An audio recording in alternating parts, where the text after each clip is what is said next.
Hi everyone, I'm Laura, the owner of Lean On Me Caregiving, and I'm here today to show you how to empty an ostomy bag. First, I'd like to give you a little bit of background on ostomies.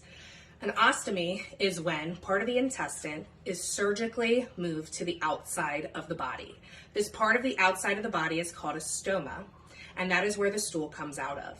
The stoma is beefy and red, but often can look different. Sometimes it can be elevated, other times it can be more flat. Either way, there's an ostomy bag that will work perfectly for each individual stoma. There are different types of ostomy. An ileostomy is typically on the right side and is higher up on the intestines, so nutrients hasn't had a lot of time to absorb, and the stool can be more loose. A colostomy is often on the left side and is in the larger intestines, therefore the stool tends to be thicker in consistency. Again, either way, they are changed the same way. Different reasons people could have ostomy bags are things such as cancer, diverticulitis, Crohn's disease, and other diseases of the intestines. Ostomy bags can often also look different. There's usually a Velcro closure or a snap closure. I'm looking forward to teaching you now. First, make sure you gather your supplies. You will need gloves, a chuck pad, a cylinder or some type of container to empty the stool in. Sometimes people use basins or even bedpans. And then you want to make sure you have toilet paper or something to wipe the outside of the ostomy with once you empty it. After you've washed your hands, go ahead and put on your gloves. You want to have a chuck pad placed in case you make a mess. You're going to go ahead and tilt the ostomy bag upward, and this is to help so the stool does not run out. You're going to take it out of the secret pouch that it's often in and start unrolling.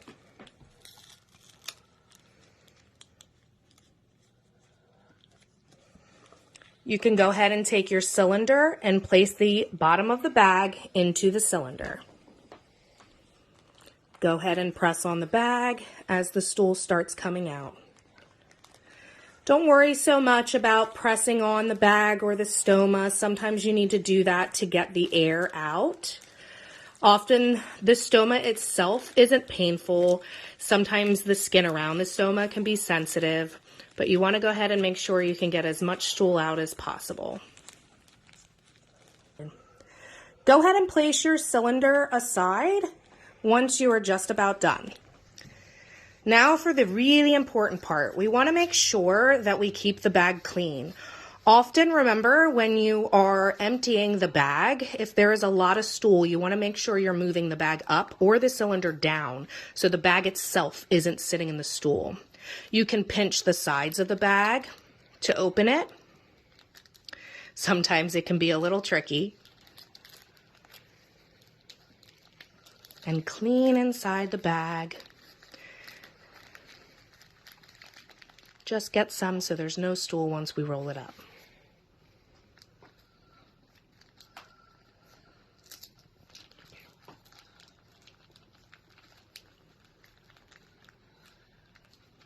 Then you can hide it in the hideaway pocket.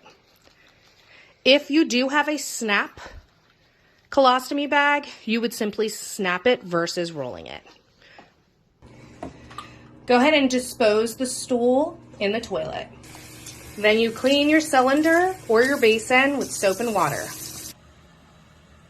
Once you are done cleaning your cylinder, go ahead and remove your gloves and wash your hands. Please keep in mind that we want to make sure we're taking pride in emptying our clients' ostomy bags. We want to make sure we keep the ostomy bag as clean as possible so it can be clean and free of odor to increase the quality of life of our clients. Thank you.